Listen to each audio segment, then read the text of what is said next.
तो hello guys, I am pi back. तो आज हम बात करेंगे माय होम हीरो के एपिसोड 3 द करेक्ट पाथ के बारे में। तो लेट्स बिगिन।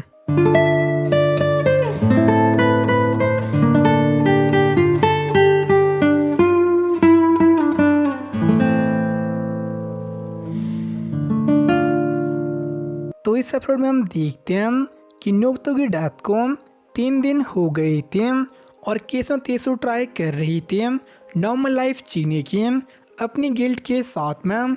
और तेसो वापस रियो के अपार्टमेंट जाता है। वहाँ पे स्मेल फैल गई थी बॉडी बॉयल करने की वजह से, उसे रिमूव करने के लिए। और वहीं पे कोई चीज़ वो सही से फॉलो नहीं कर पा रहा था पुलिस पेट्रोलिंग की वजह से। लेकिन स्टिल तेसो को वहाँ पे जाना उसे अनयूजुअल और वियर्ड लग रहा था। और साथ में कोई चीज़ पता था कि जो भी बातें तेसो और केसर ने की थी स्टॉक के बारे में वो पूरी झूठ थी। एज उसने चीज़ रिया के फ्रेंड के ज़रिए रिका से कंफर्म की थी। और वहीं घर पे रिका केसन को बता दिया कि उसी कॉलेज में कोई उस स्टॉक के बारे में पूछ रहा था। और ये सुन के केसन समझ जाती है कि याकुजा काम था। और वहीं पे कोई चीज केसन और तेसु पर डाउट कर रहा था और कुबो से परमिशन मांगता उन पे एक्शन लेने के लिए। लेकिन कुबो इसके लिए मना कर देता है एस अभी उनकी प्रायोरिटी नोबुतो को ढूंढना थी। और इस चीज़ में रियो के पेरेंट्स से बात करना एक लास्ट स्टेप था। बट फिर भी कोई चीज खुद से डिसाइड करता है एक्शन लेने की।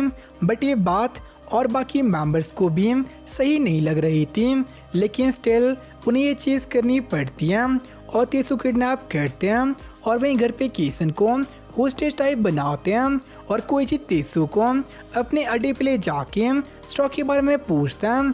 तो तेसु से बता रहा था बट इस पे कोई चीज उसे पीटना शुरू कर देता है। ऐसे ऑलरेडी पता कि कोई स्टॉकर नहीं था एज उसने ये चीज़ खुद रिका से कंफर्म की थी।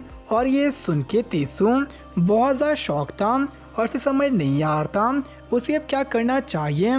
लेकिन स्टिल वो अपनी स्टोरी कंटिन्यू रखता है और उसे बताता है कि उसकी वाइफ ने स्टॉकर को लास्ट ईयर देखा था बट उन्हें इसके बारे में रिया को नहीं बताया था एज वो चाहते हैं वो अपने पढ़ाई पे ध्यान दें। और तेसु ने बताया था कि उसने एक प्राइवेट इन्वेस्टिगेटर को हायर किया था इसके बारे में पता लगाने के लिए। और वो उसका नाम सुकी बताता है जो कि सेम नाम था जो उसने कोइची को बताया था जो अपार्टमेंट में मिली थी। और तभी कोइची को मतोरी कॉल आता है और मतोरी से बताता है वो काम पे फोकस नहीं कर पा रहा था एज उसने नोबुतो को बहुत टाइम से नहीं देखा था और वो सोच रहा था सब चीज़ पे गिव अप करने का। और ये सुन के कोइची बहुत टेंशन में आ जाता है एज अगर मतोरी अभी उन्हें लीव करेगा तो उनकी ऑर्गेनाइजेशन डिसॉल्व हो जाएगी। तो उसे अश्योर करता कि वो नोबुतो को किसी भी हालत में ढूंढ के रहेगा।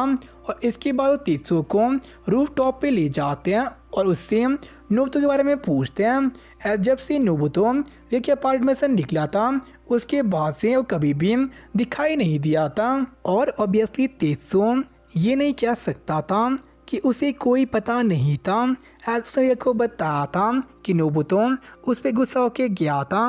तो अगर रिका ने उन्हें कुछ बताया होगा तो फंस जाएगा।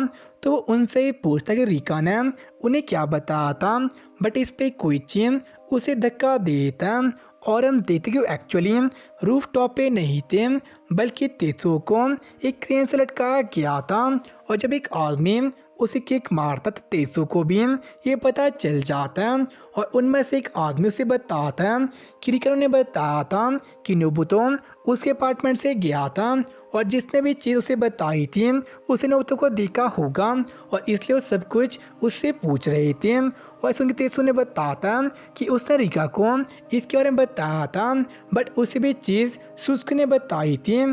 तो वो उन सबको गलत इन्फॉर्मेशन दे रहा था ताकि वो सभी उसके इनोसेंस पे बिलीव कर सकें। और इस पे वो उसके फ़ोन को चेक करते हैं बट उसमें सुसी का नंबर नहीं था, बस एक ईमेल एड्रेस था और उसमें भी कोई हिस्ट्री नहीं थी। तो तेसु उन्हें क्लैरिफाई करता है कि उसी कंपनी का मेन पॉइंट ही उनकी प्राइवेसी थी और कॉन्ट्रैक्ट में कहा गया था सही मैसेज को डिलीट करने के लिए। और तभी कोई चीन उसकी हेड पे कट कर देता है जिससे उसका ब्लड निकलना स्टार्ट हो जाता है। और तेत्सु को लग रहा था कि अपनी इनोसेंस प्रूव करने से पहले ही वहाँ पे मर जाएगा। और कोई चीन तेत्सु ने जो भी कहा था उसकी वाइफ केसन से कंफर्म करना चाहता। और अगर उसने जो भी बोला था वो मैच नहीं होगा तो उसकी बेटी रिका को भी कैप्टिव कर देगी। बट इवन अगर उन्हें जो भी कहा था वो मैच हो जाए फिर भी उसे मरना पड़ेगा एज उन्हें इस पूरी चीज़ पे बहुत ज़्यादा रिसोर्स लगा दिए थे।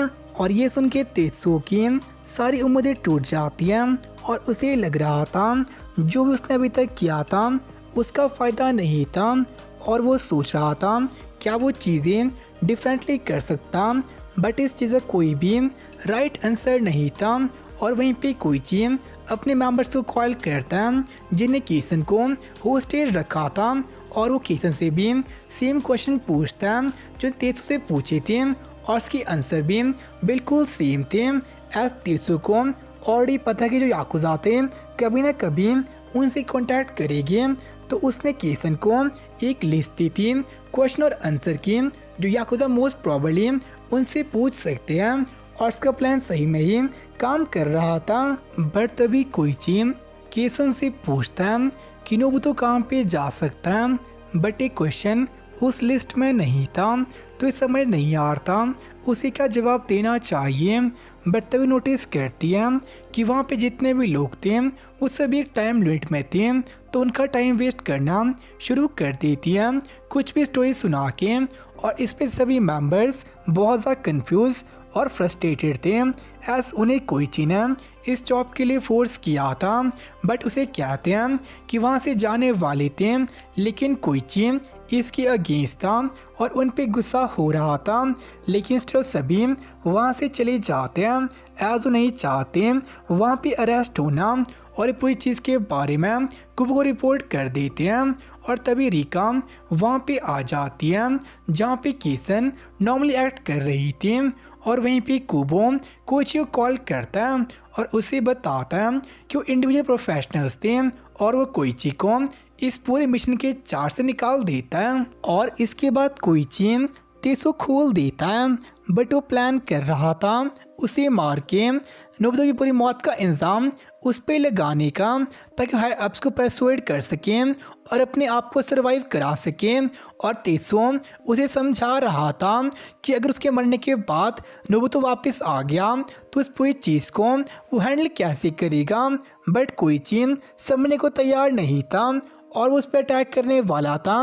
बट तभी तेत्सु कहता है कि वो साथ में काम कर सकते हैं एज उसके पास में इंफॉर्मेशन थी जो सुजुकी ने उसको दी थी, तो साथ में मिलके नोबुतो को ढूंढ सकते हैं एज वहाँ पे कोई भी राइट आंसर नहीं थे। तो तेत्सु खुद ही एक राइट आंसर क्रिएट करेगा जहाँ पे वो सरवाइव कर सके, चाहे इसके लिए उसे कुछ भी करना पड़े। और यहीं पे एपिसोड एंड हो जाता है। तो आज का एपिसोड काफ़ी सही था, बट इसमें एक वियर्ड पॉइंट भी था एज रिका अपने रूम में ही थी, बट फिर भी उसे कोई आइडिया नहीं था किसी घर में बहुत से इंट्रूडर आ गए थे।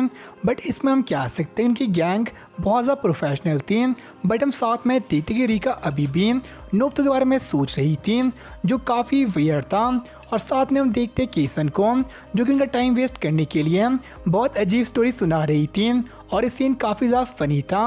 और लास्ट में हम देखते हैं तेत्सुओ को जिसके पास अब कोई विचार नहीं था, तो अपने आप ही एक राइट आंसर प्रिपेयर करता और वो कोइची को क्या था साथ में काम करने के लिए, तो अब उसकी मदद करेगा नोबुतो को ढूंढने में जिसे उसने ही मारा था।